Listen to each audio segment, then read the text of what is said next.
Good evening and welcome to Building a Resilient Retirement Portfolio, part of My Money 2022, a collaborative effort between MoneySense, the Association of Banks in Singapore, Singapore Exchange, the Securities Investors Association of Singapore, and the Institute for Financial Literacy. This initiative aims to raise financial literacy levels amongst consumers and empower them to make better financial decisions and to invest responsibly. This event, of course, held in conjunction with World Investor Week, a global campaign organized by IOSCO to raise awareness of the importance of investor education and protection.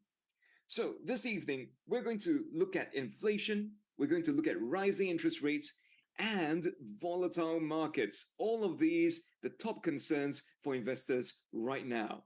How can investors build portfolio resilience and protect their investments and their money in such volatile times? To help us with that, our first speaker is the Managing Director and Chief Investment Officer of the Southeast Asia Global Private Banking and Wealth Business of HSBC. Please welcome our first speaker, Mr. James Chiu. James, over to you. Oh, thank you, Edward, for the kind introduction. It's my pleasure to be here today. And I want to share with you how I see the world really in terms of, first, more importantly, the macro economic outlook for 2023, but also more importantly, how things will pan out. And of course, we have seen that the world is really being disrupted on multiple dimensions. But I think what's important, if I want to share, is that it's not the strongest nor the smartest that actually survives. It's the one that's most adaptable to change. And crucially, I think the world has experienced lots of disruptions, lots of change this year, but also going into next year. Of course, we still have the lingering effects of the pandemic, the effects of course, the war. And of course, there is also the impact from climate change. And the combination of all these factors have created a sort of a stagflation risk in our world. Clearly, the pandemic created supply bottlenecks, things that would production that typically would run smoothly because of lockdowns and changes could not be as smooth as what we would like. And of course, if you add the effects of war, it created higher commodity price. And the combination of all these is actually higher inflation. And if you add to that, we got a lot of pent-up demand that's occurring across the world as economies reopen earlier part of this year. And therefore, the combination of higher kind of demand as well as supply that's very much constrained led to a world in which inflation becomes a real issue in 2022. And going to 2023, that's going to be a problem as well. And I think one crucial lingering aspect of the post-pandemic world is that the world has actually become much, much more indebted. And a lot of all these indebtedness is really financed by central bank money printing, or what we call it quantitative easing. And as a result, it created a huge boost in demand. And because of that supply constraint that I've explained earlier on, we got an inflation problem. Well, there are good news. I think the good news is that when we look at the goods inflation, there are some signs that things are at least moderating, particularly when you look at shipping costs. Some of the supply bottlenecks because of the pandemic earlier this year is starting to normalize. So I think that's good news. And also supply bottlenecks are starting to normalize. So in terms of goods inflation, that should slowly improve going into 2023. And of course, with commodity price starting to stabilize, that also is positive and it's good in terms of bringing inflation lower. But I think one very important aspect, of course, is that inflation is still likely to remain sticky or remain high.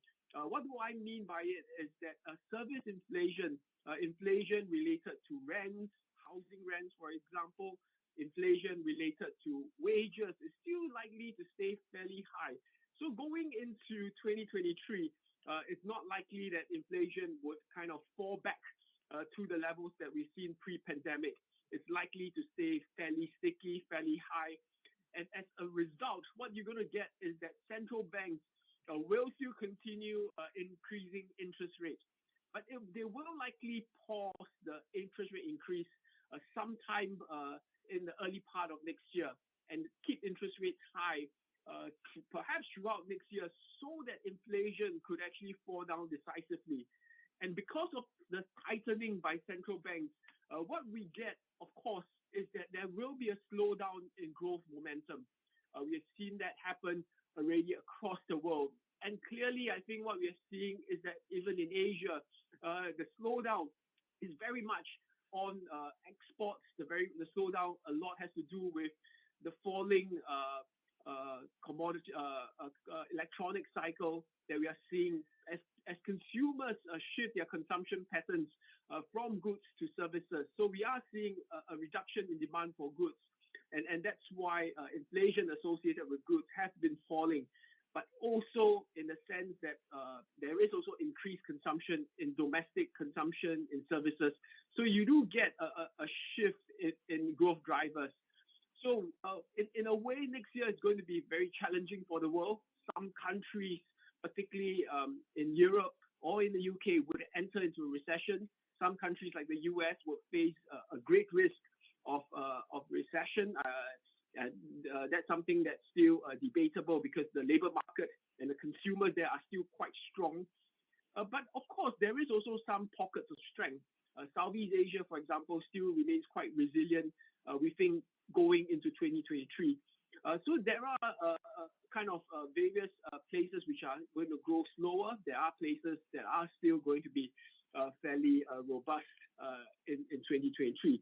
But I think what's also very important is that the world has sort of become much more divided as a result of the war. And in many ways, what it will mean is that there are long-term themes that are emerging despite disruptions by the pandemic, disruptions by the war. There are also opportunities as well as risk. And I think the trend, of course, is moving towards total security, from cybersecurity into even energy security. So I think these are themes that investors have to think about in terms of building up longer-term satellite portfolios to capture some of these opportunities from a more divided world. And also, of course, another trend associated with it would be the diversification of supply chains, which are going to be quite important. And of course, Southeast Asia will be a region that would kind of benefit from the kind of the reconfiguration of some of the investments, as well as supply chains that will benefit the region. Of course, one of the ramifications of the pandemic is that the world that we live in becomes much more digital. And I think that's going to be here and staying with us. I mean, today we are connected through Zoom. It's great, but I believe that the future of connection through digital means is going to be much more engaging, because Zoom right now is very much two-dimensional. Right now, I don't see many of you face-to-face or even in the sense of a kind of a more engaging manner. But I think the future of work and play is going to be in the metaverse, in which interactions will be much more engaging. Well, all of us could have avatars of sorts, and that sort of a metaverse would be a very interesting idea and theme, a long-term theme for investors actually to think about right now. But of course, there's still a lot of it's still at a very early stage of development, and there are many kind of risks associated with it. But of course, this is something that investors should actually think about over the long term, perhaps in the next 5 to 10 years. But of course, one key disruption that occurred is really the disruptions associated with climate change, and that's affecting everyone.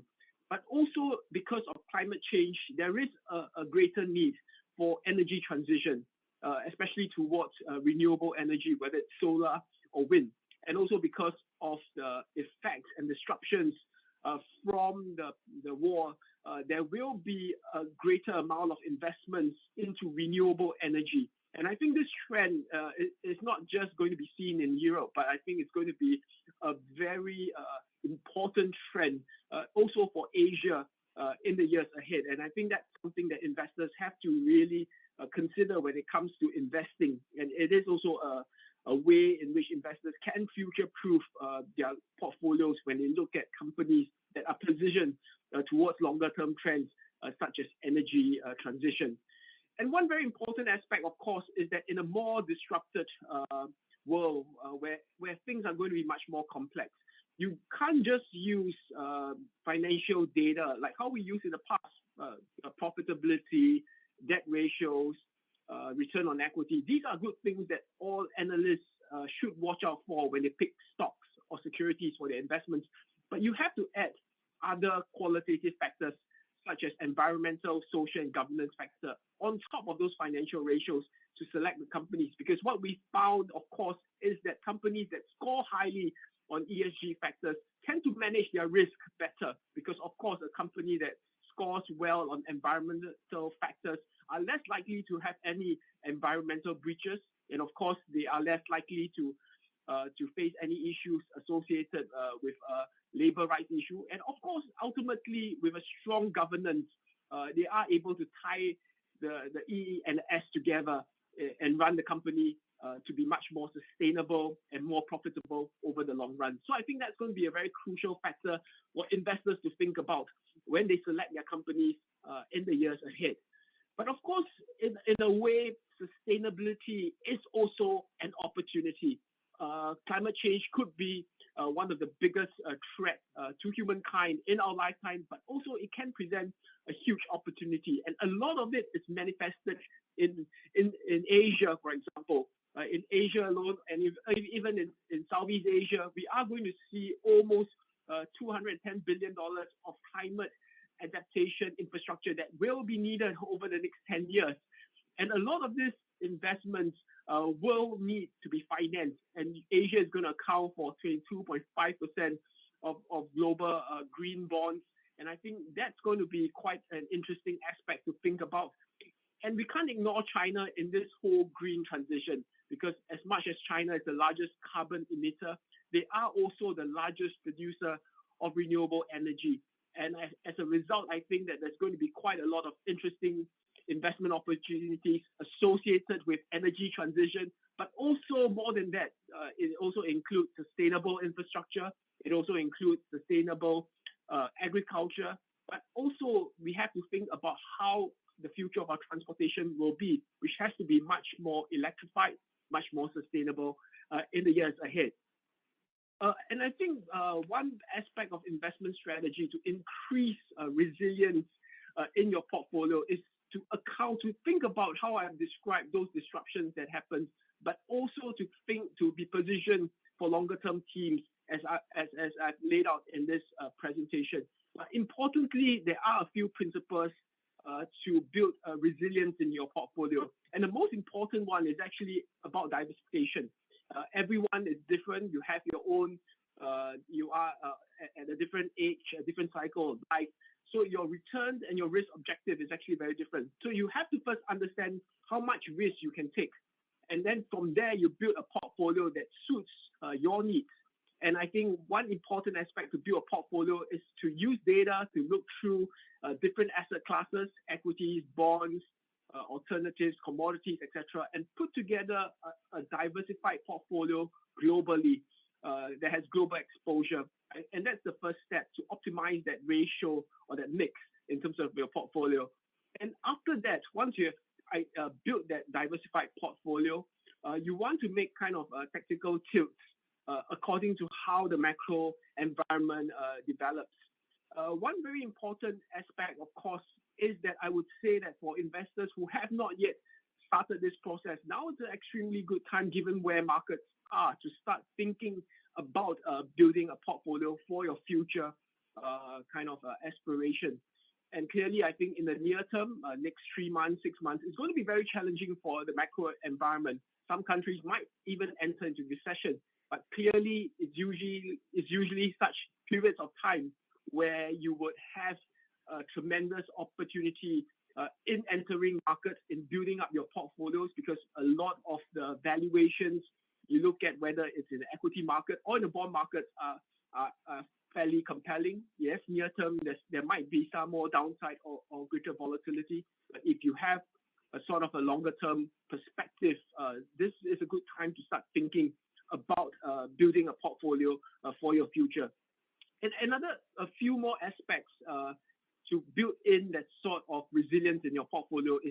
want to find quality companies to be included as securities in your portfolio. You want to look for companies with strong margin power that can be able to kind of withstand the pressure of higher input prices, higher wages. They can pass it on to consumers.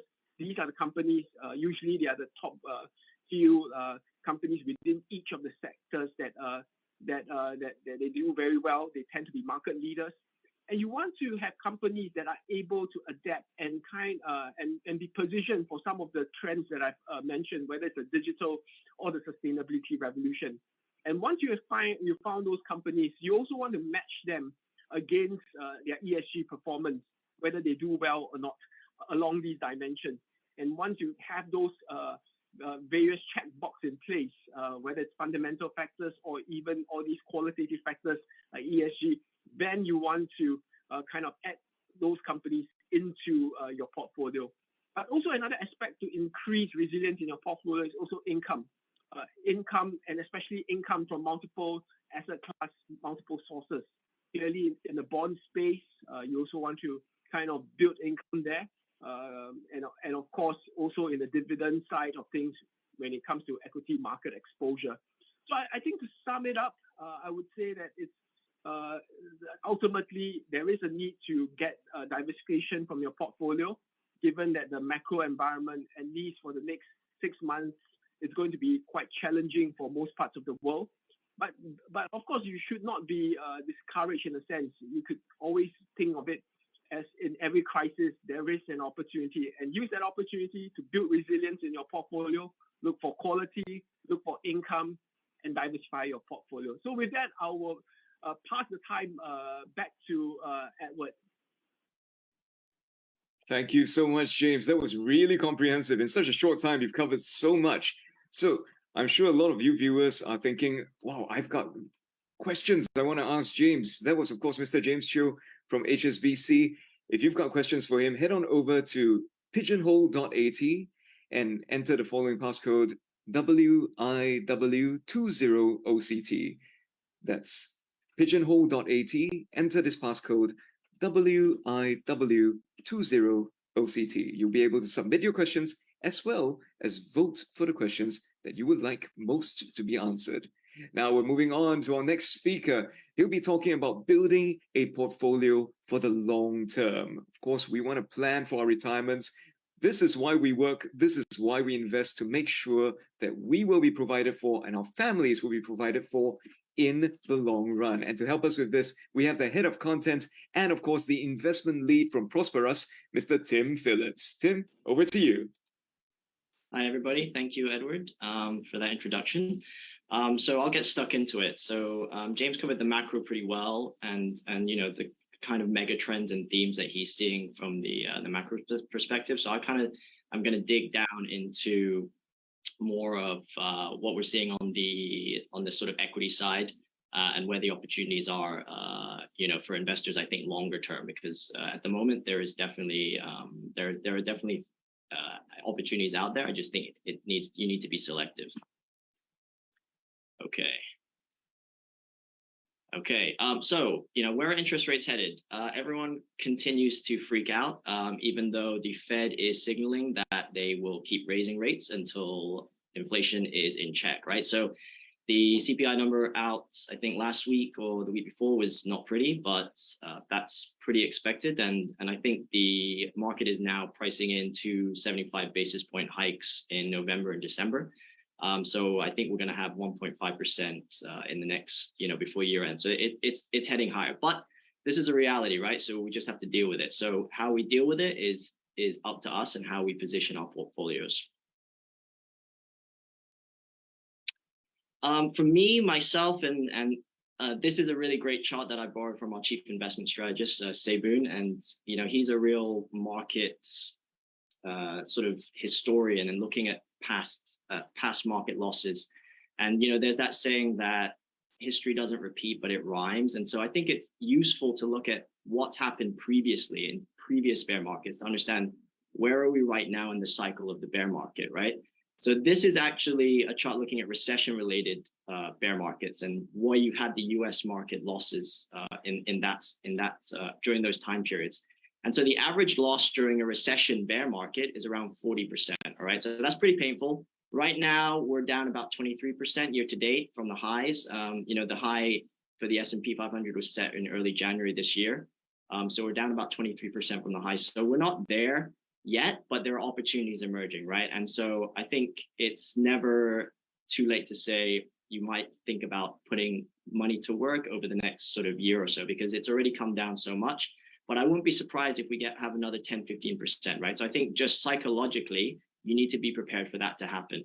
And bear markets, they range, right? I mean, this century, we've had the shortest one in however many decades in 2020, before the Fed pumped in however much liquidity, that basically just turbocharged the market. And in 2000, when the bubble popped in the dot-com crash, that lasted around 2.5 years, right? So the range is very wide, but it will turn around at some point. So I think that's the key, is to know that these things will end at some point, and it's just to focus on the fact that this terrible news that we're seeing every day, that just keeps being pounded into our heads, it's going to end at some point, right? But we just have to be prepared for the fact that this could carry on for a bit longer. So where do we start? I'm going to focus a bit more on the US side of things, on the US market side of things, because Jeff's going to cover Singapore. So obviously with the US, it takes up about 60% of the total market cap. So it is a market that nearly everyone should be invested in. The right-hand side is an example of diversified portfolio, but to be honest, I think everyone is different. So everyone is going to have a different overlay, a different makeup in terms of their portfolio and what they're comfortable with. And I'm going to kind of go through, where I see the opportunities and where we're at right now. Okay, so my rule of 5 is really easy. I like to have, 6 to 12 months expenses. I wrote an article on this. Just don't borrow to invest, especially in this environment. Don't leverage. Think about holding for at least 5 years, right? Think about how you're going to position yourselves for the next 3, 5, 10 years. Accept that stock market volatility is normal, because it is. It's just a feature, and it's totally normal. And don't try to time the market. Just I think continue to invest monthly. But if you see opportunities sporadically, then obviously you can take that chance to invest. And just remember that stocks are the best long-term asset to hold over decades. And so we've seen this with the S&P. If you just zoom out, this is a chart up to the end of 2021, pretty much at the highs. It's obviously down a bit, but if we keep zooming out and thinking about the long term, I think we'll be happy with the results in at least 5 years. And what James touched on, right? He talked about structural megatrends. I think that's something that is really key. And what happened in 2020 was a total watershed, right?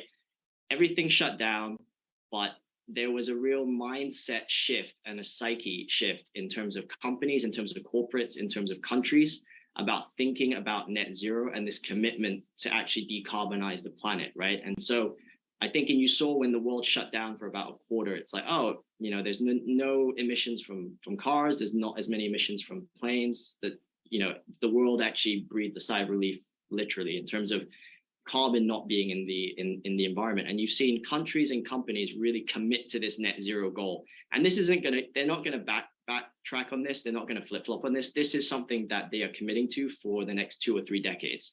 And you've seen that in the way that countries have signed up to it, companies, corporates, financial commitments, and emissions that are being covered. So this is huge, right? And it's not going to reverse anytime soon.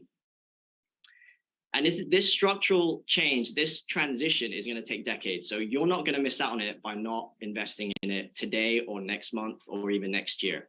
The amount of capital that is required to get us to net zero is going to be huge.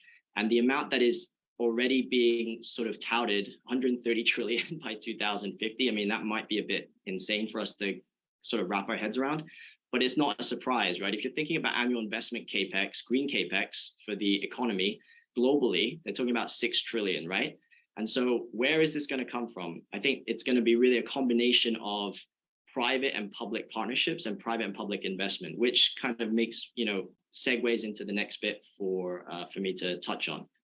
And this is that real assets are going to offer diversification, whether that is, ports, whether that's pipelines, whether that's green infrastructure, whether that's, owning turbines and solar panel farms. These assets, these owners of real assets, they're the ones that are going to actually be able to provide the returns in line with inflation or above inflation in low growth, high inflation environments. If you look at the top right hand chart, and that's an area that I think, investors really want to be at least exposed to in some way, because if you think about a lot of these companies that have infrastructure assets, they have long-term contracts that are either tied to CPI, or if they're short-term leases, they're repricing it in line with inflation, right? And so effectively what you're doing is you've got a levered asset, but you're being able to charge, if you've got long-term fixed rate debt, you're being able to take more money in from inflated prices and then pay off that debt, right? So even if they're levered, as long as they're managing their debt load properly, they're going to do okay. And I think Jeff's going to touch on this. REITs, I think they count in that bucket. If we look back through recession bear markets in the past, I mean, Singapore is not a very mature REIT market, so we can't take any period since they've been listing. But if we look at US REITs, it's an interesting dynamic, right? I mean, they've given pretty solid annualized returns. In the 73 to 79 is about 11.5, 11.6%. In 80 to 84 is about just over 20%. And in 88 to 91 is around 9%. And that's annualized, right? And so if you think about that as an alternatives, it's done pretty well, but that's in the US. But I think that could also apply to Singapore, as I'm sure Jeff would attest to as well. Okay, so I'm going to wrap up with this. I think for most investors, your time horizon is key, right? I mean, there's all talk about 60-40 being dead, and how are we going to diversify our assets and our basket of investments? But I think it's key to understand: are you retiring in 5 years? Are you really looking at retiring in 15 to 20? And can you take the risk in terms of putting more money into the market, or thinking about where you see the opportunities?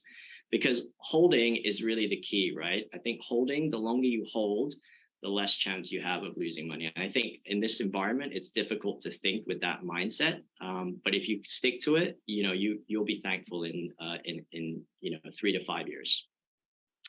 So what's resilient? I'll just touch on this. I might run over a little bit. But if you're thinking about what's resilient from a sector perspective, it's the top three, right? Consumer staples, utilities, healthcare. And you can see that in the past bear markets with the US market. But if you're thinking about what's maybe most levered to growth in a rebound, I think healthcare is probably the best bet. You're talking about demand that is very, sticky. There's always going to be there. And the amount of sort of innovation in that sector is huge, right? So if you're thinking about the past sort of 12 years from 2009 to 2020, healthcare was in the top 3 performing sectors in 7 years, right, out of 12. And in 2008, in the massive bear market, it was in the top 3 performing sectors as well. So it's one of those that I think is more levered to the upturn when it does come. Okay, so I've run over, so I'll quickly pass back to you, Edward. Thanks for giving me the time to share my thoughts. Thanks very much, Tim. And we're looking forward to speaking to you again during the panel. So folks, if you've just joined us, we are talking about building a resilient retirement portfolio. If you've got questions for our speakers, they'll be coming back at about 9 o'clock for a panel discussion. For the Q&A, to submit your questions, head on over to pigeonhole.at, enter the code WIW20OCT, submit your questions, but more importantly, vote for the questions you would like answered the most. So we're talking about retirement, and what rhymes with retirement? REITs. No, it doesn't exactly rhyme, it just sounds the same. To tell us more about what REITs can offer you and your retirement strategy, we have the market strategist from the Singapore Exchange. It's a familiar face to many of you, Mr. Jeff Howie. Jeff, over to you.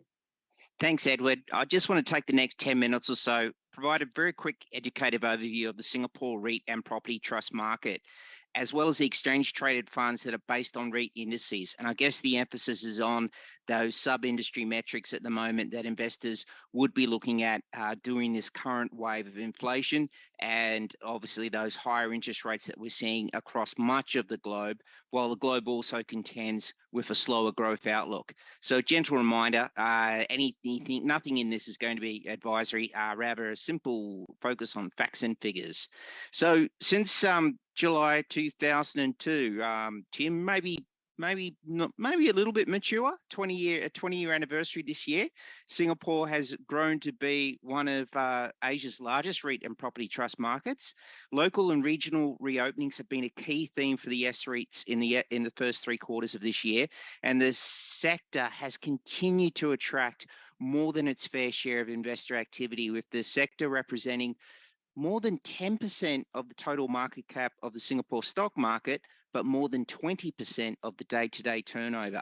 Now, that 10% contribution to total market cap and the 20% contribution to turnover of those approximate 40 or so REITs and property trusts in our stock market is comparatively high.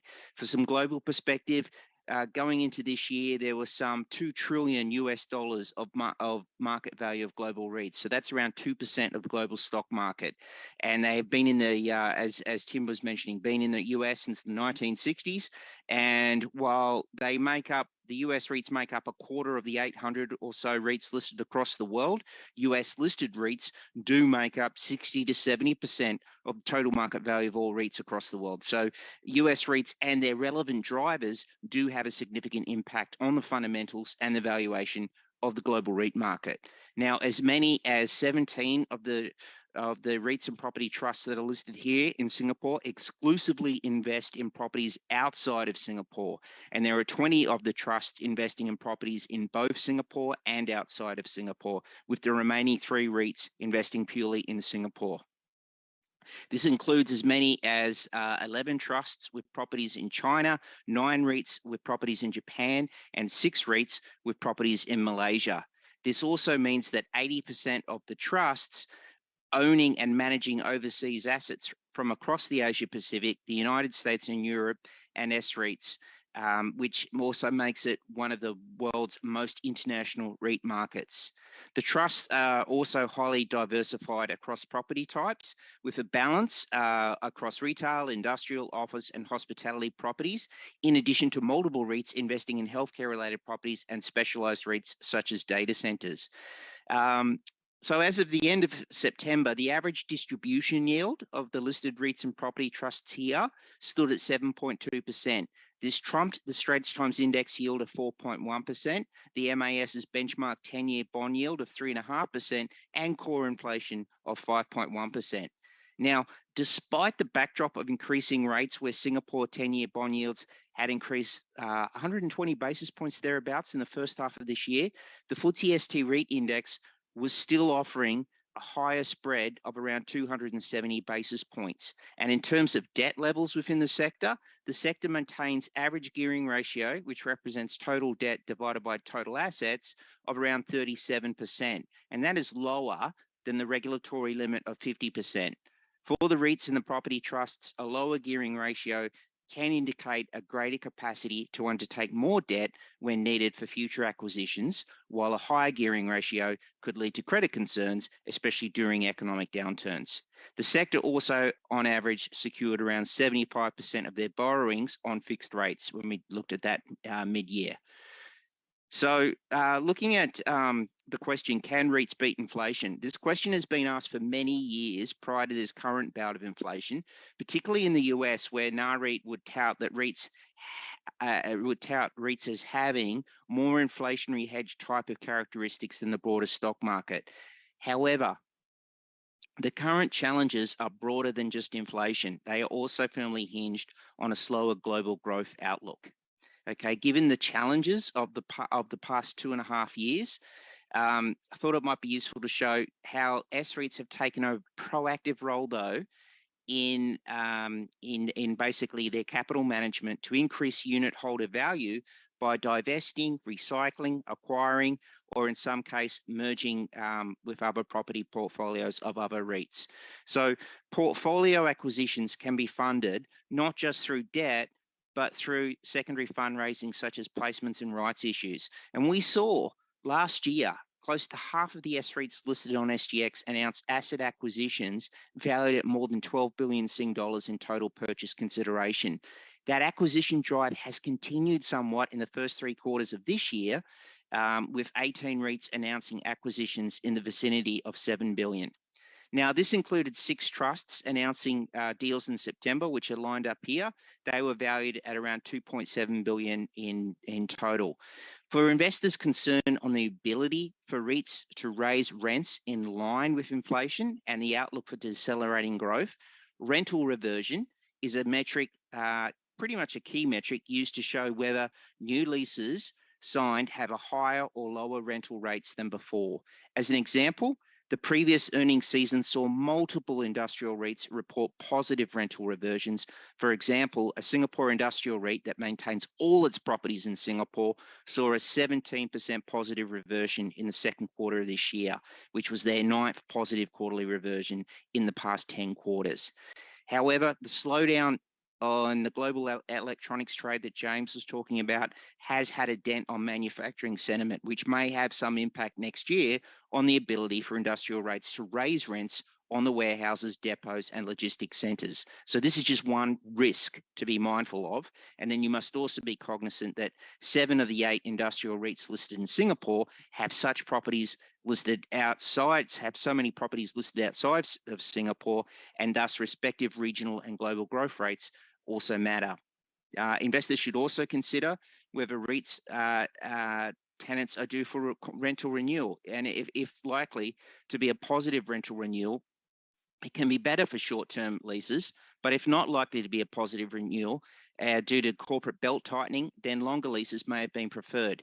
And to that end, also, weighted average lease expiry is a key metric used by the industry to measure the tenancy risk of a property, taking into account the tenant's area or income, importantly remaining lease in years, which is then weighted to the total combined area of the total income of the tenants.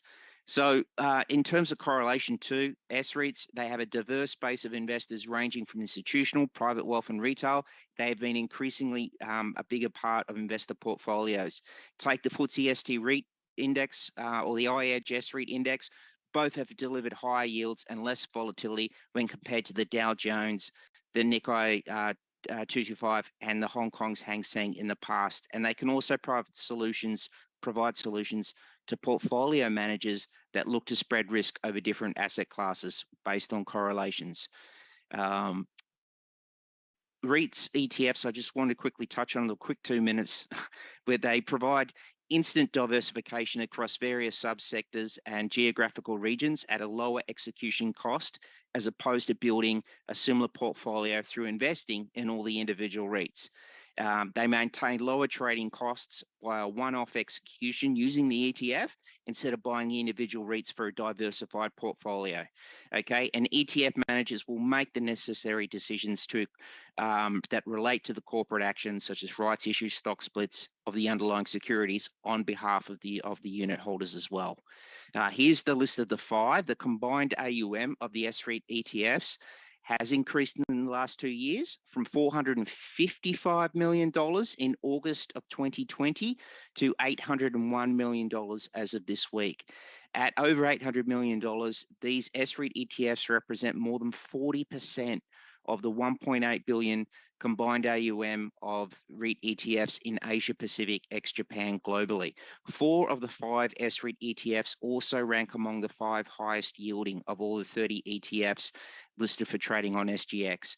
One point I wanted to make is that since we have had this green focus, is that the iEdge UOB APAC Yield Focus Green REIT, it does focus on environmental indicators when assessing REITs. That is energy consumption, water consumption, GHG emission, as well as green building certifications. In short, by applying a green tilt, when this ETF launched, the 50 constituents in the index, they emitted 7% less GHG emissions, 12% less water, 9% less energy than the non-green market cap weighted parent version of the index, while also maintaining a comparative dividend yield.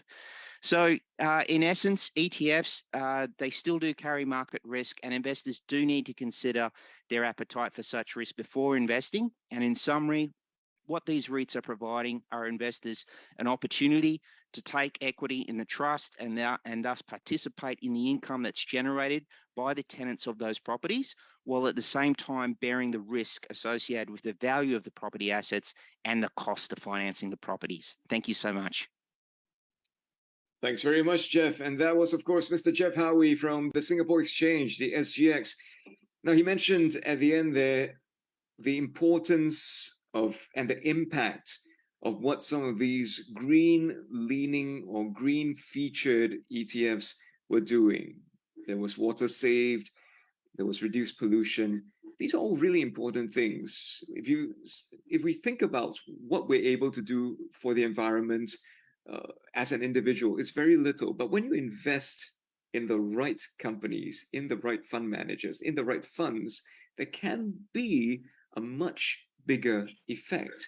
And to tell us more about this, we have the Green Finance Resource Lead from the Monetary Authority of Singapore, Ms. Jeannie Stamp, to tell us about environmental resilience in capital markets. Jeannie, over to you.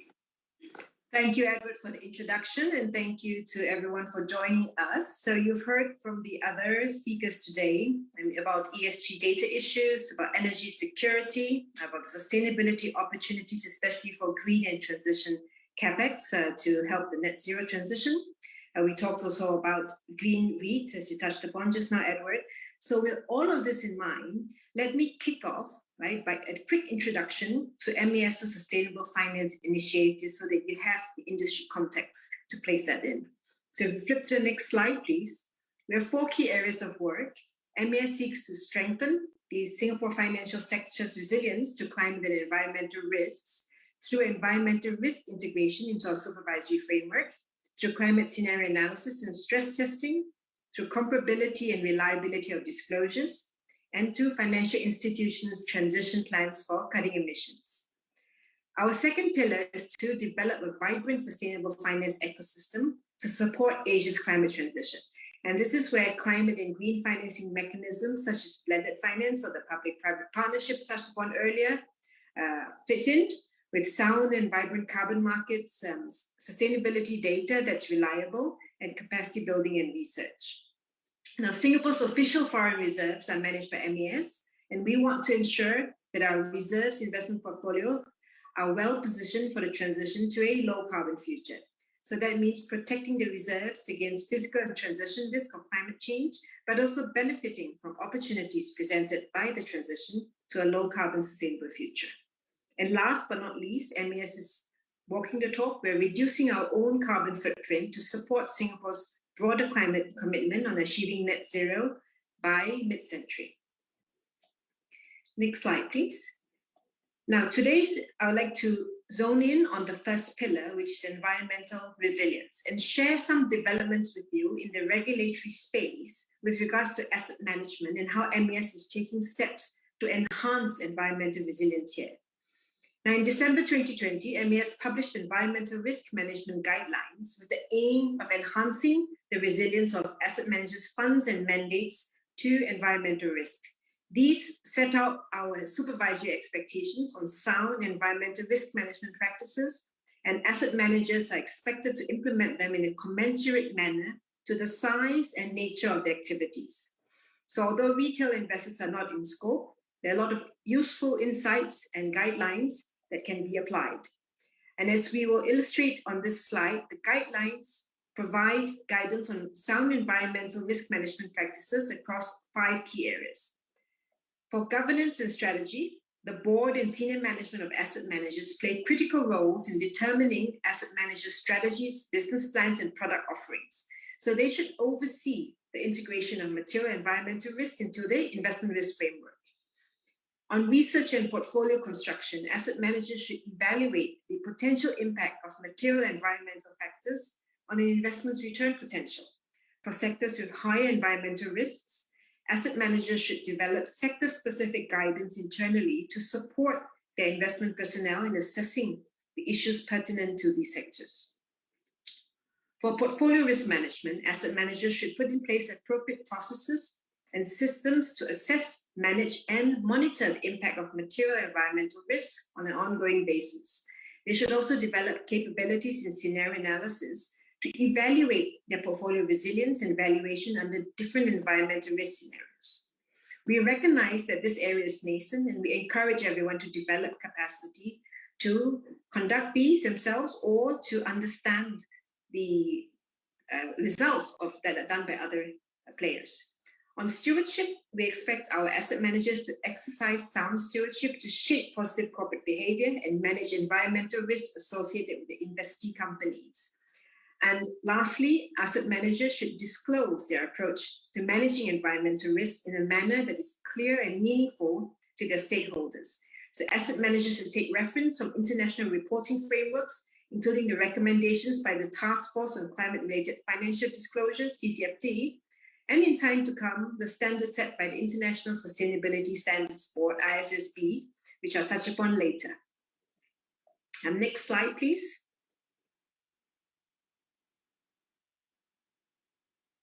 For more information, the QR codes are here to our environmental risk management guidelines. You can also find them on MAS's website.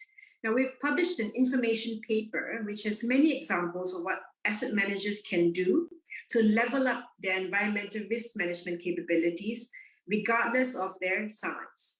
We've also attached a QR code here in an e-learning module that's been jointly developed by Aberdeen and IMAS that can help build foundational knowledge in this area.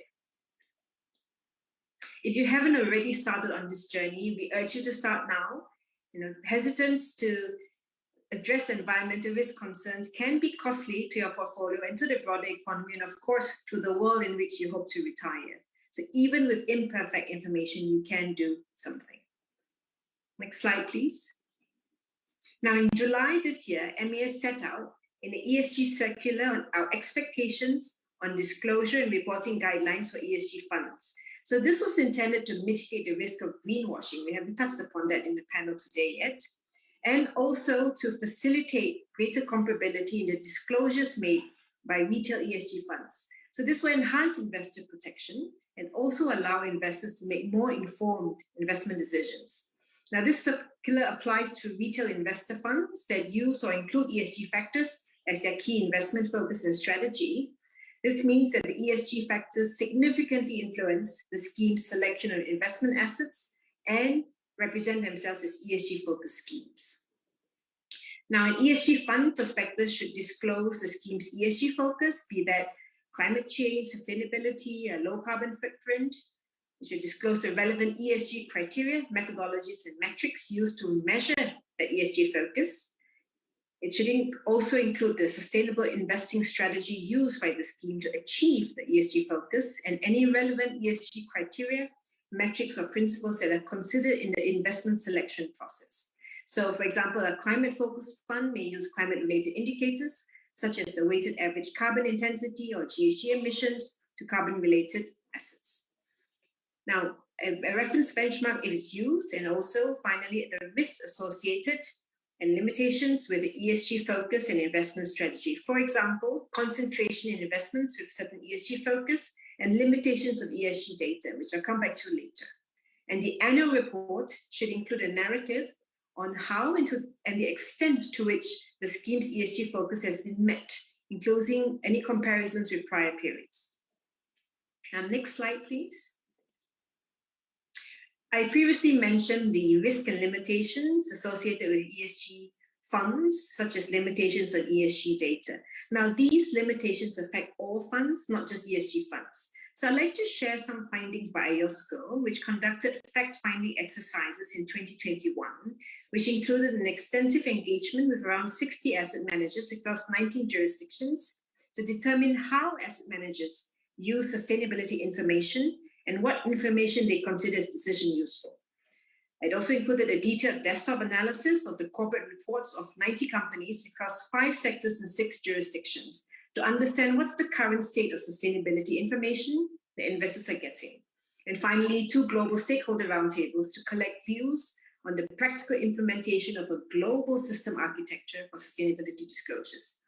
Now, these exercises showed that there are significant gaps and shortcomings in sustainability disclosures, including the lack of completeness, consistency, comparability, selective reporting against multiple different standards and frameworks, a lack of investor orientation, a limited and inconsistent information, and a lack of detail on the impact of sustainability issues on financial performance and business strategy.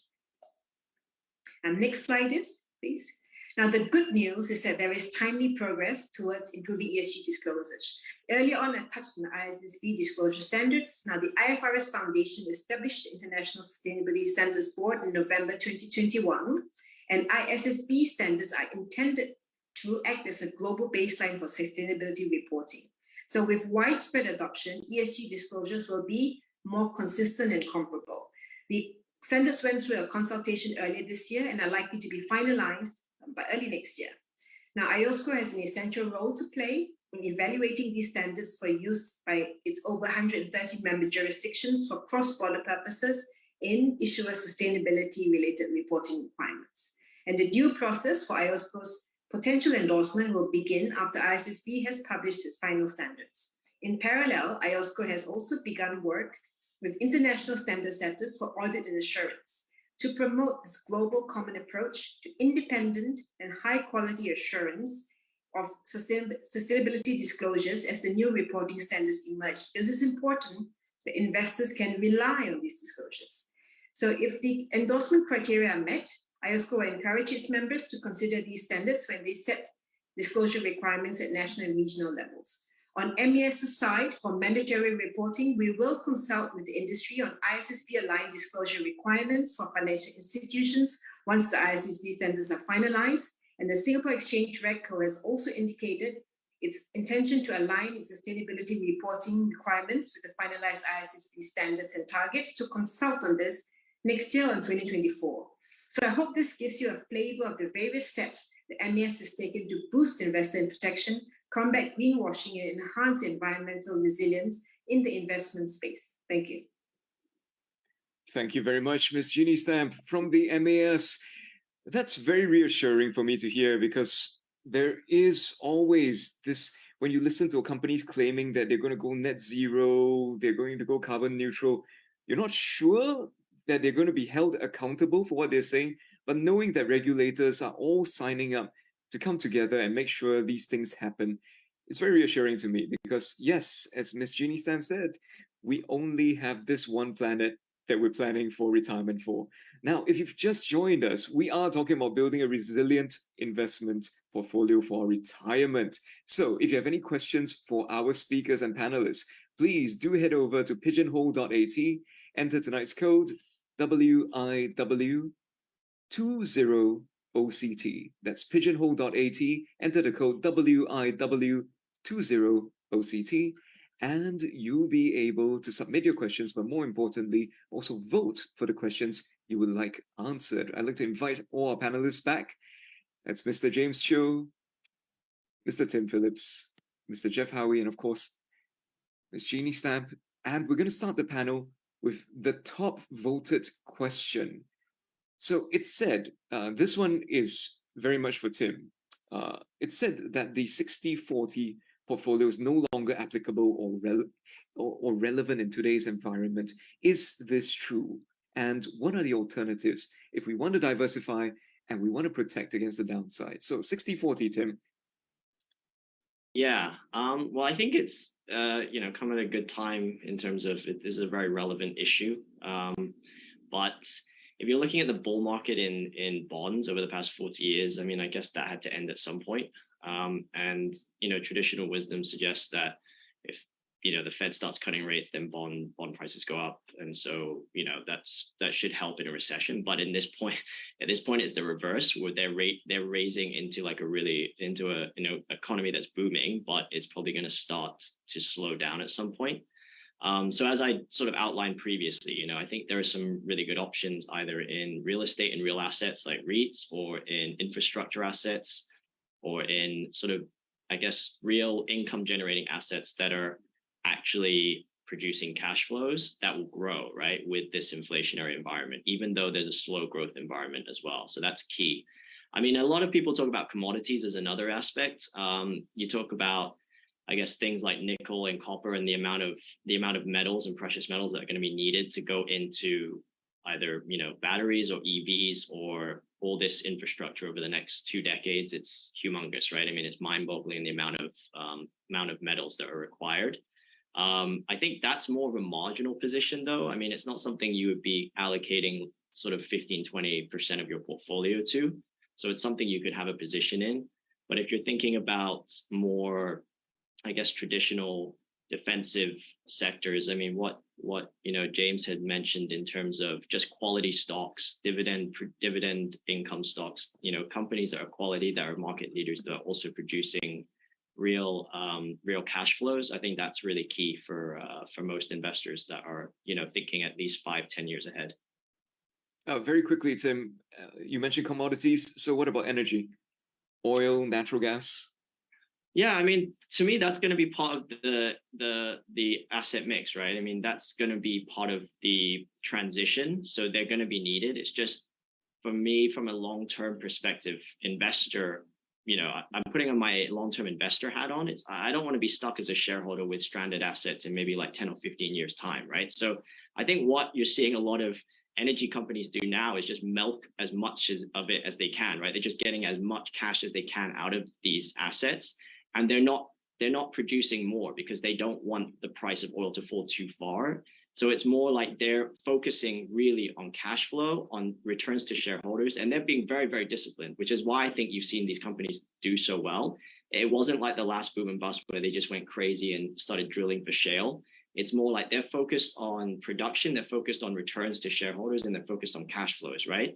And so they're not over leveraging themselves, they're not overextending themselves.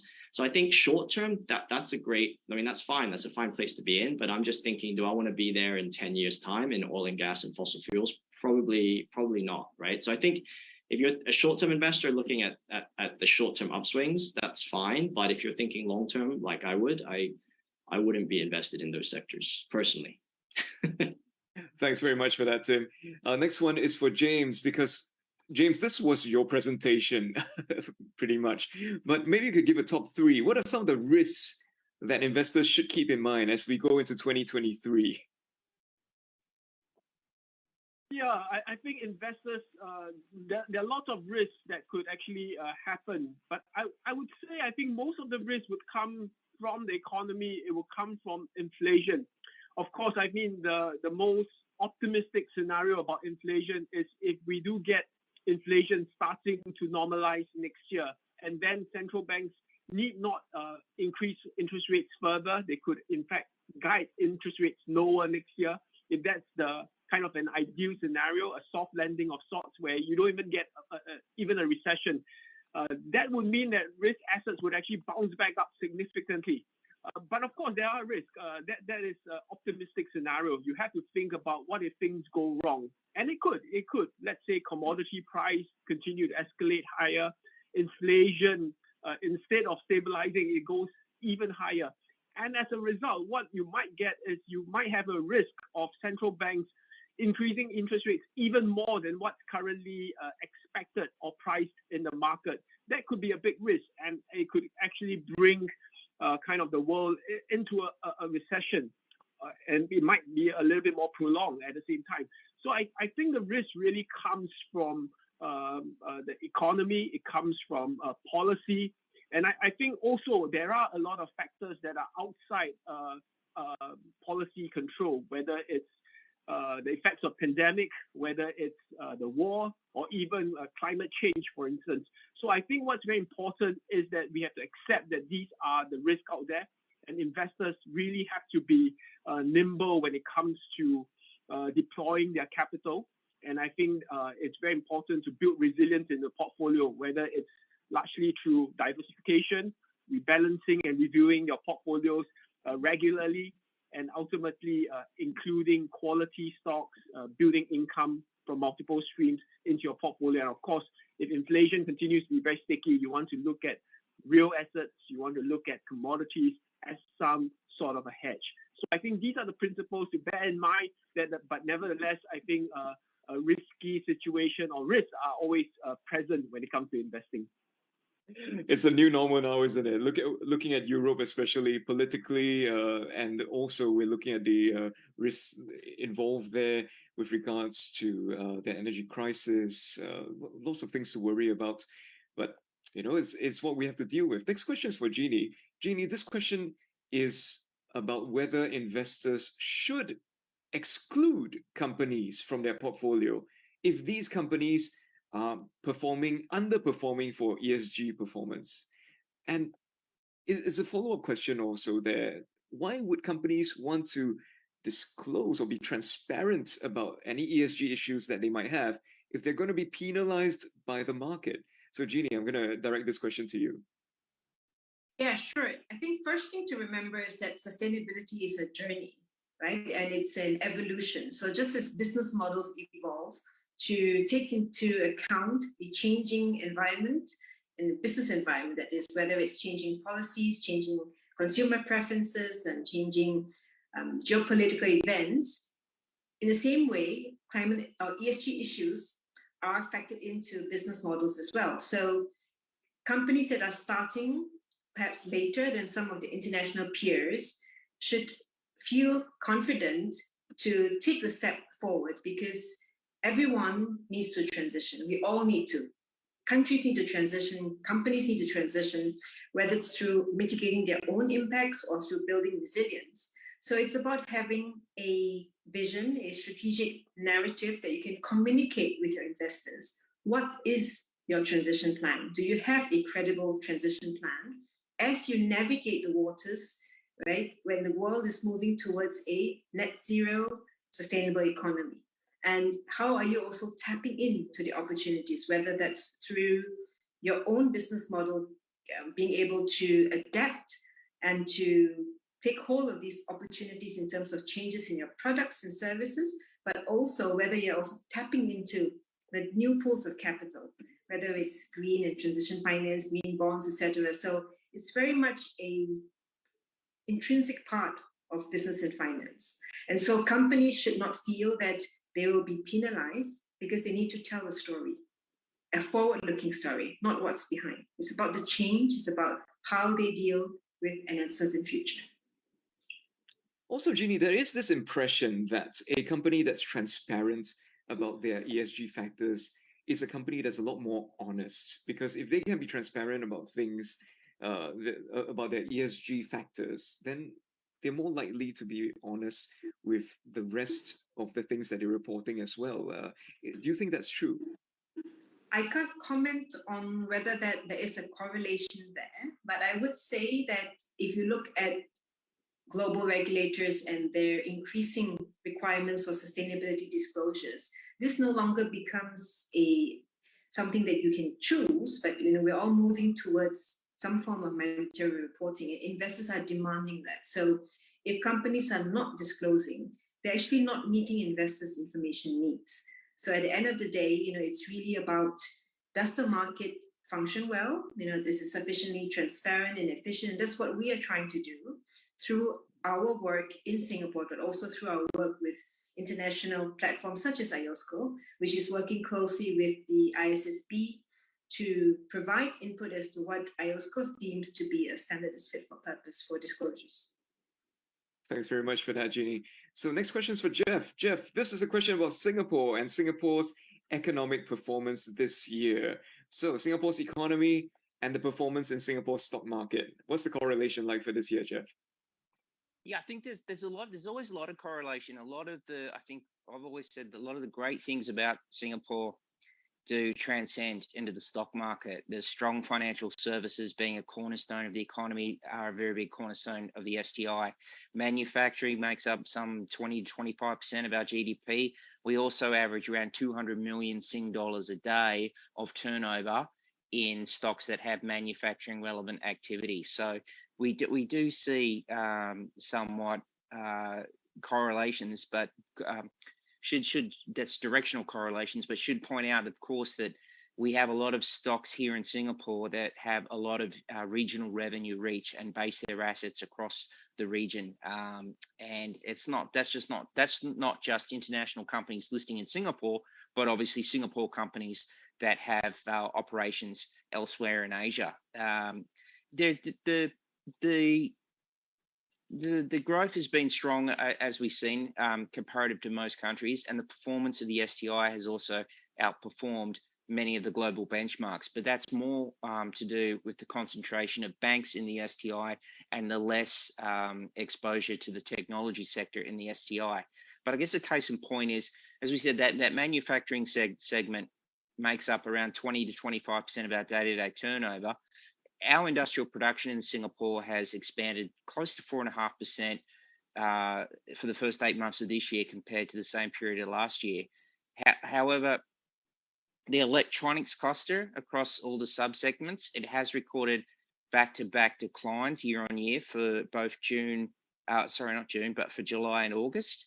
But transport engineering, on the other hand, has been the strongest cluster for the past 2 months.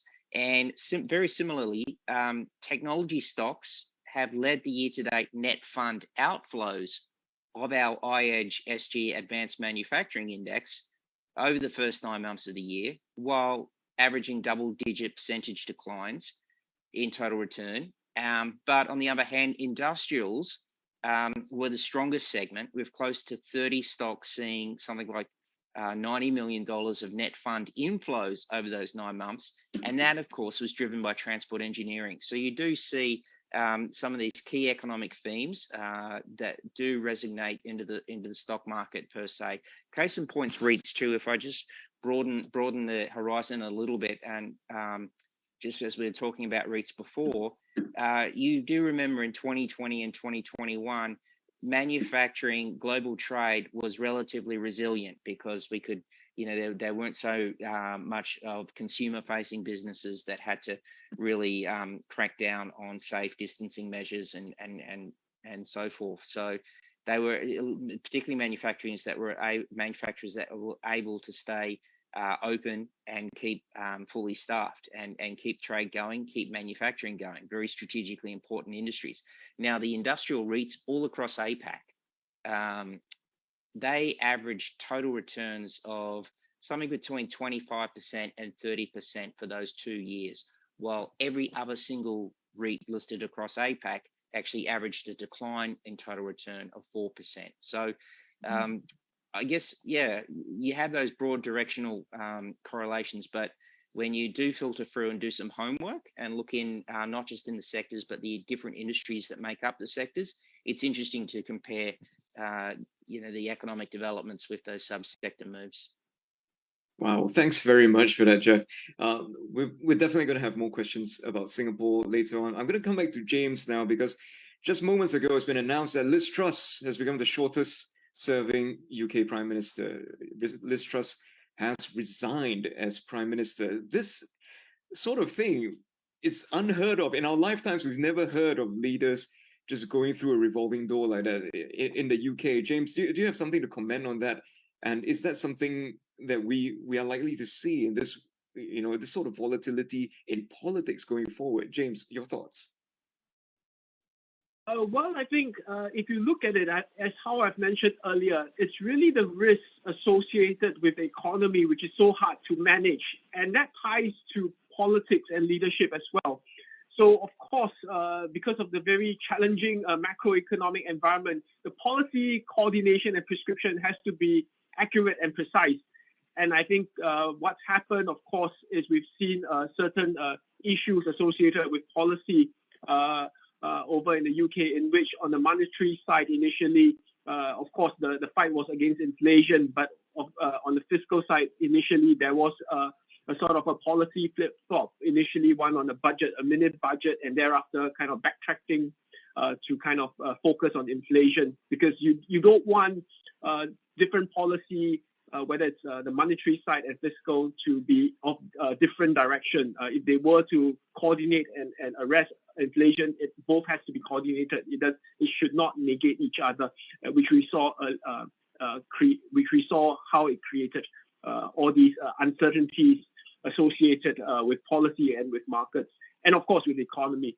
So I think that, as I've mentioned, the economic environment is going to be extremely challenging, uncertain, because there are factors that are within policymakers' control, but also factors that are outside policymakers' control, whether it's geopolitics, whether it's pandemic that's lingering or could re-emerge, or even what's happened with the war situation. So all these things, and of course with the planet and climate. So all these things would mean that policymakers, companies would have to be very much on top of all these disruptions.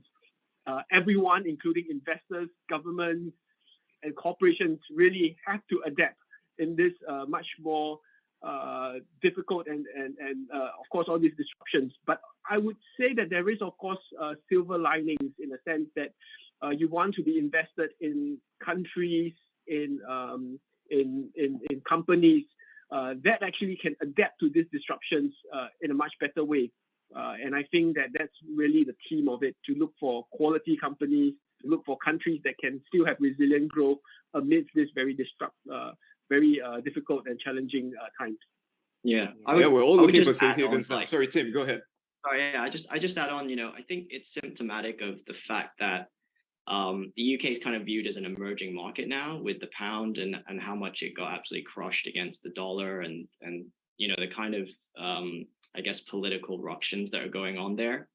A British tabloid sort of had a competition where they compared Liz Truss to a head of lettuce and who would last longer, in 2 weeks. And obviously the lettuce has now won because the lettuce has a shelf life of about 10 days.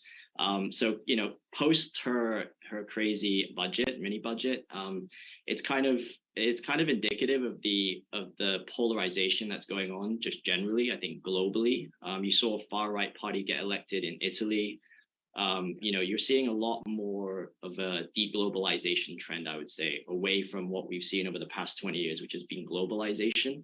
And so I think with deglobalization, what we're likely to see is these rising prices be more sticky. And I think with globalization, that has brought down a lot of pricing.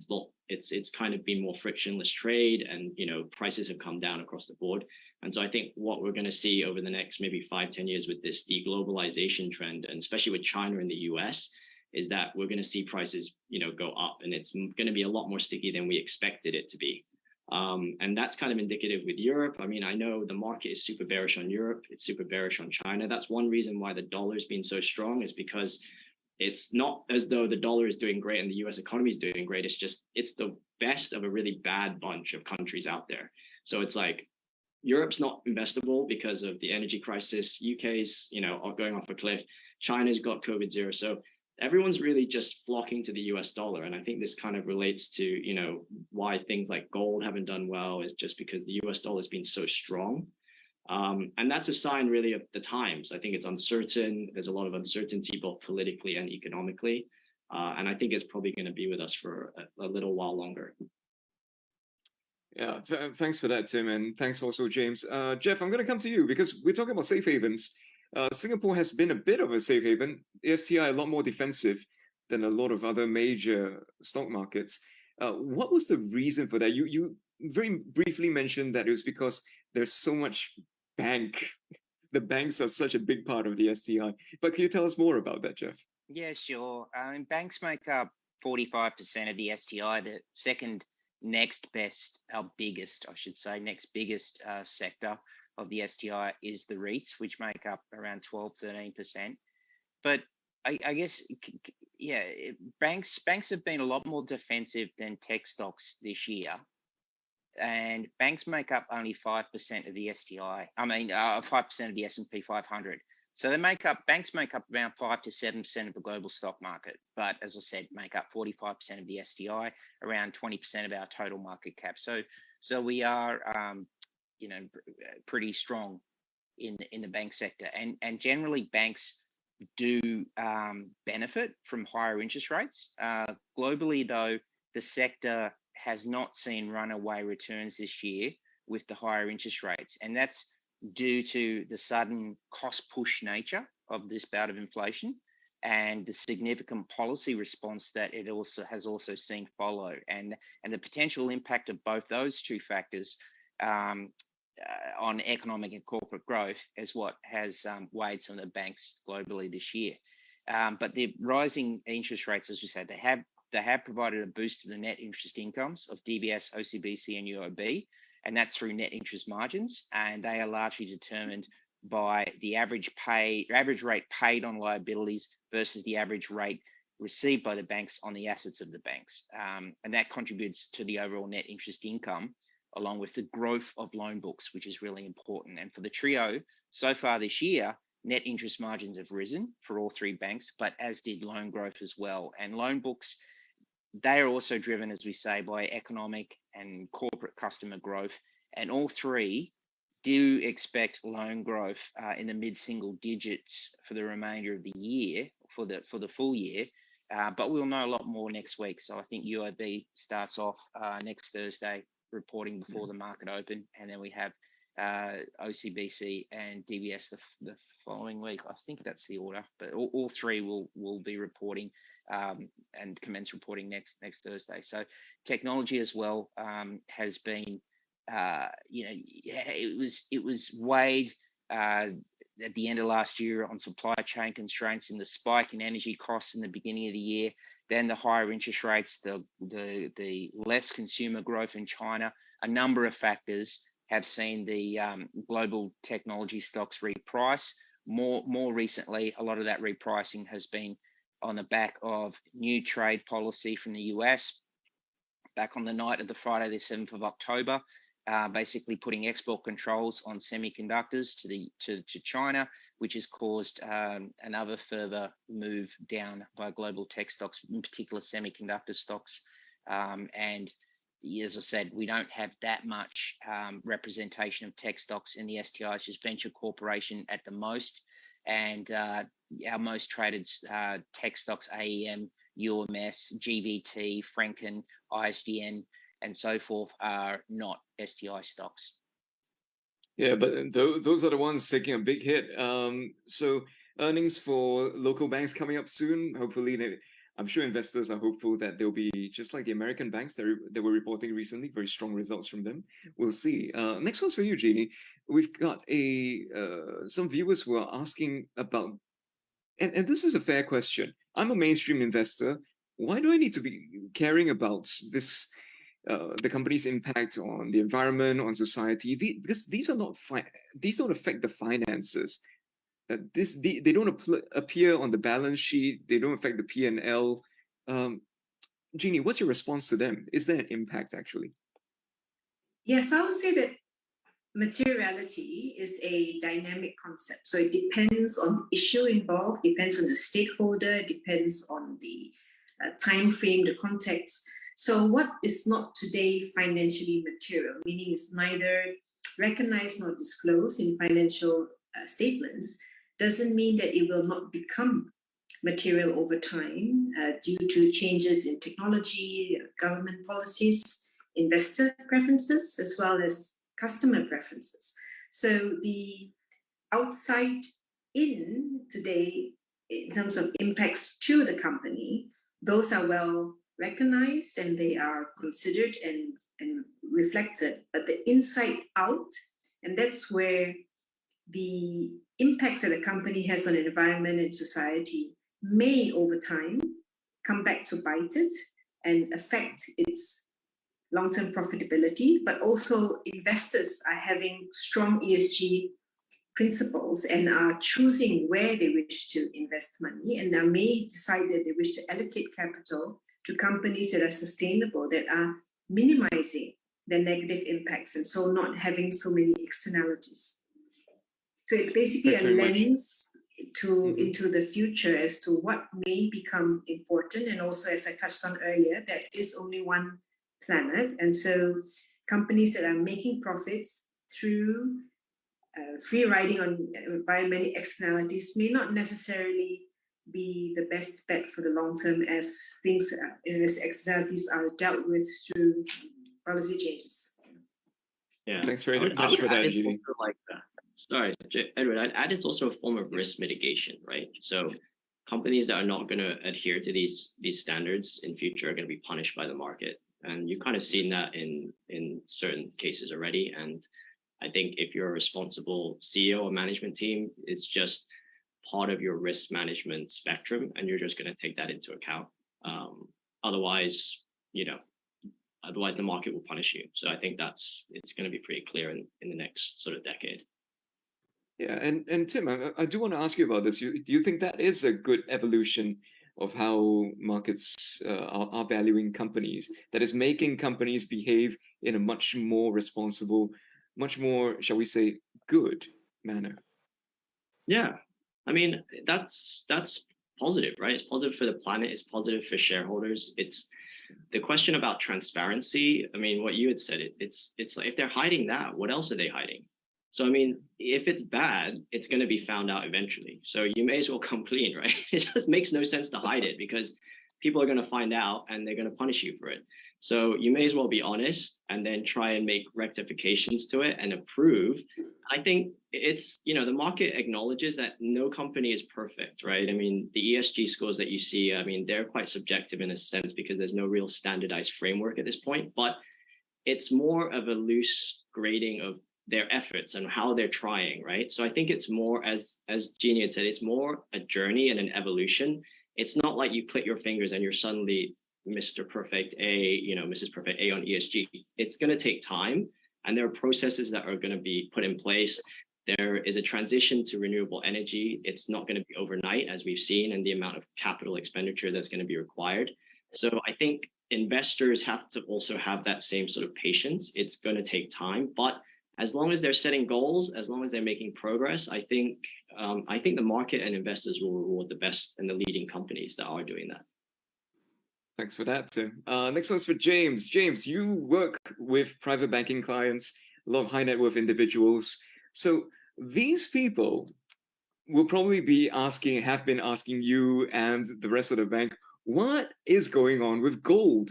Gold is supposed to be doing well in this environment. High inflation, there's high volatility, great fear. Gold is supposed to do well. And related to that, how is real estate doing for these? You know, are your clients looking more at real estate now, or are they still looking at precious metals? So let's start with gold first, James. What are they saying? Yeah, well, it's a great question. And if you had that conversation, let's say at the start of this year, if you say that inflation is going to hit almost 10%, and you're going to say that there's going to be a war, you would imagine that gold price would escalate tremendously. But that did not happen. Why is that so? It's really because of the strong dollar story. Because gold is a non-interest bearing asset. Yes, it does perform inflation hedge in some ways when inflation is not that high. But in an environment in which you get interest rates escalating higher, especially one that's led by the Federal Reserve, you're going to get a very strong demand and push towards the US dollar as the kind of the ultimate safe haven, not just because of the safe haven reasons, but also because of the relative strength of the US economy vis-a-vis Europe or even the UK. And of course, how currencies, and gold is actually a currency trade, is really because of interest rate differential. And because of that, that increase in interest rates on the US dollar itself, you get a kind of a lot of headwind in a way for gold prices. And that's why I think in a way, yes, gold does have its role as a portfolio diversifier, but I think at this point of time, one should not get overly excited or bullish for gold, really because we are still in a climbing or higher interest rate environment. So that's it for gold. It's a non-yielding asset. I mean, US 2-year paper, the 2-year treasury bill is 4.5% now. That's risk-free. If that's a risk-free rate, you know, why do you want to hold on to something that's non-yielding? That's a great point, James. I'm going to go to real estate. And James, I'm going to ask for your point of view. What are your clients saying about that? What's the house view on real estate? Let's start with Singapore and maybe talk a bit more about the global real estate markets. Yeah, well, I think for real estate, probably I'll start with global first. And I think what's very important is that globally, what we have seen is that real estate actually has been fairly resilient, actually, really because of this very much inflationary environment. And also because labor markets in many parts of the world are still fairly healthy and wages are still quite strong in that sense. So we are seeing quite a lot of kind of underlying strength within globally real estate markets, but of course different markets have different dynamics. But I think increasingly what we are witnessing also is that interest rates and mortgage rates are also increasing. So that would actually affect the servicing ability of households, which would actually put a kind of a lid to how much real estate price could actually increase, and perhaps might even start to stabilize or fall for some parts of the world as interest rates climb and as mortgage rates starts to bite consumers. So that's something to watch out for globally. But of course, within various sectors within the real estate sector, this is not homogeneous in a way. You have office space, you have residential, you have commercial property, and of course you have hotels and hospitality. So I would say that the dynamics will be very different across different sort of markets in economies that are reopening. Particularly those like hospitality, hotels, properties would do very well. But for economies that are in a way going through whether it's zero COVID policy or tightening measures or higher interest rates, perhaps there will be quite a bit of pressure on those properties. So again, it takes a differentiated approach. And I think turning back to Singapore's case, I would still think that the real estate market generally for next year would still be fairly resilient. But perhaps I think that upside would be fairly much limited. Of course, it depends on interest rates, mortgage rates affecting affordability. But also, I think it's very important to in fact think of it through how the global economy would actually pan out. Whether will we get much more shocks to global growth, which would actually affect the Singapore economy, and then in turn that might affect property prices. So my base case is it still be a fairly kind of a stable market going to next year, but of course it really depends on how the world situation pans out. Yeah, I saw today the 10-year mortgage rates in the US have risen to 7.6%. How do you buy a house with an interest rate on your home loan at 7.6%? I'm going to do one final question to wrap this all up. I'm going to ask each of the panelists in turn. I'm going to start with Jeannie, and I'm going to move on to Jeff, then James, then Tim. Start with you, Jeannie. You know, we're talking about retirement portfolio. So if you were going to have a forever portfolio, the portfolio of investments that would go on forever, what are your must includes? What must you have in your forever portfolio? Jeannie? Well, I couldn't possibly give investment advice, but I would say it's very important to understand what you're buying. And that includes looking at factors that are what I think one of the panelists referred to as qualitative, but actually increasingly ESG data is also quantitative, and factoring that in to understand how the business is positioned for the longer run, because societal expectations will change, customer expectations will change, and as well, investor expectations will change. So that affects the cost of capital, the access to capital. And so having a more holistic approach helps you to understand and better prepare for any risk and opportunities that may come up. And so in doing so, you can have a more resilient portfolio. Thank you very much for that, Jeannie. Always look forward. Jeff, your forever portfolio, what would be in it? What are your must-haves? Sorry, Jeff, I think you're on mute. Sorry. I think definitely indices. Indices are designed to track the biggest and the most active traded stocks, but not just indices on stocks. You mentioned before the 60-40 rule. I think a more relevant one is maybe the 10% rule, that is not having one particular asset or investment making up more than 10% of your portfolio. There's other diversification methods as well, like the 5-10-40 rule. It means no one single holding can make up 10% of the fund, and individual holdings must represent between 5 and 10% of the value of the portfolio. If sorry, I've totally screwed that one up. I was just mentioning individual holdings should not represent between, individual holdings that represent between 5 and 10% of the portfolio should not make up in aggregate more than 40% of the portfolio. I guess that's why we call it the 5-10-40 rule. But my point and what I'm trying to say is make sure you do diversify. As we said, the STI has had a very good year because of a concentration of banks, but investors that want to look long-term obviously need to diversify and treat it clinically, use limits. There are a lot of products available, a lot of indices that track much of the exciting economic structural themes, key themes that will be with us through the cycles, as James pointed out, and always take a pinch of salt to any product as well.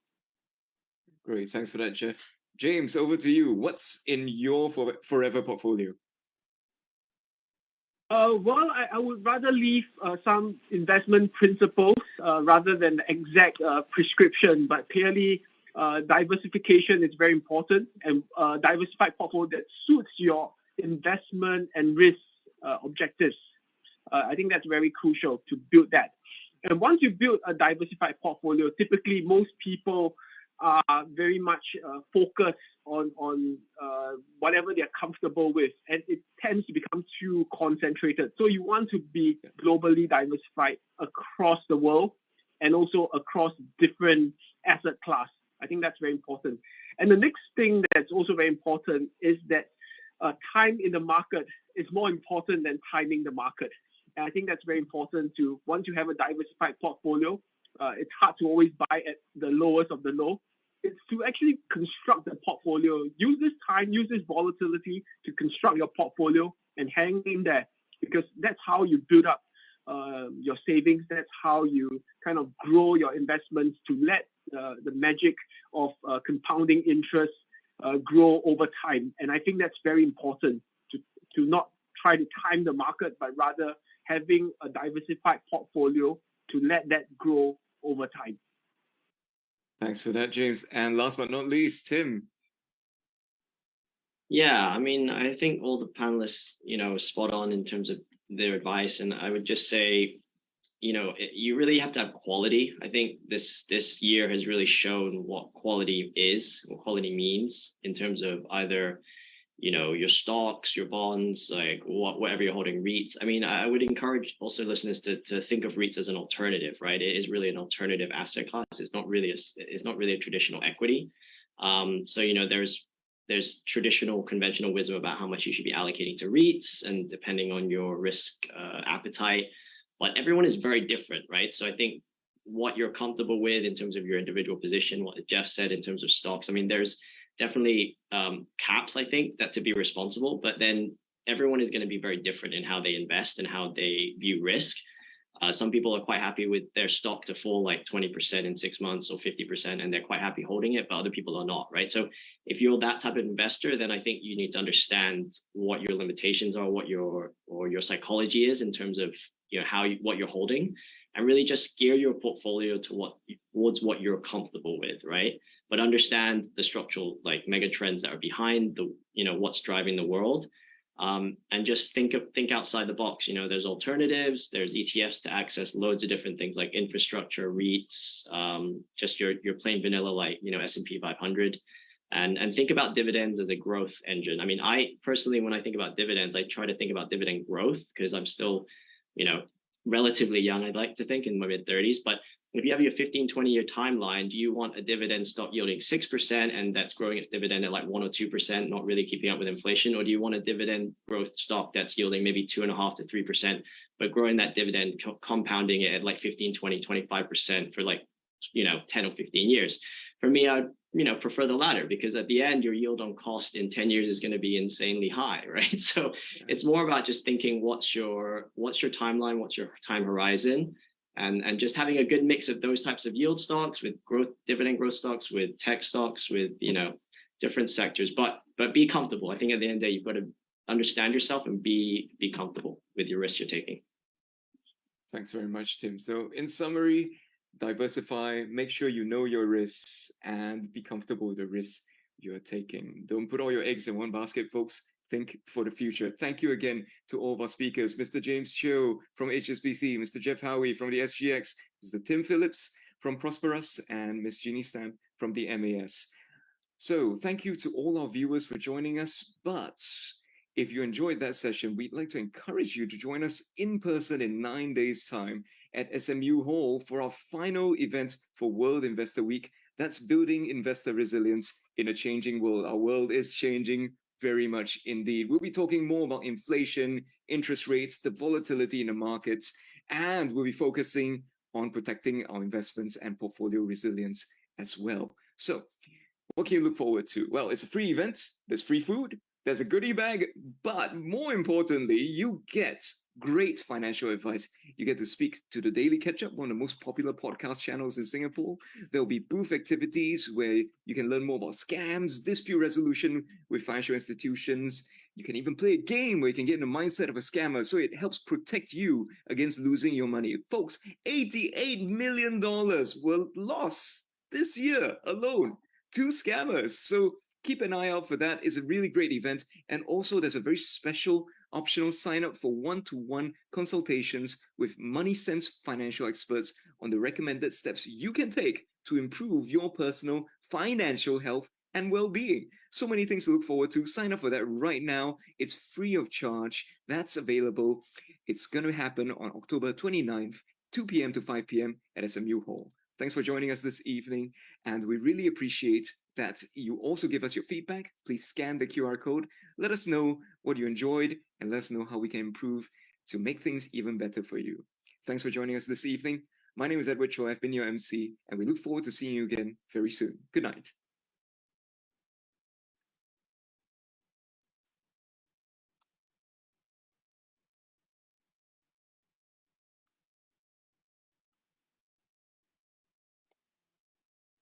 Hey, perfect. Thank you very much, team. Thanks, bro. Thank you.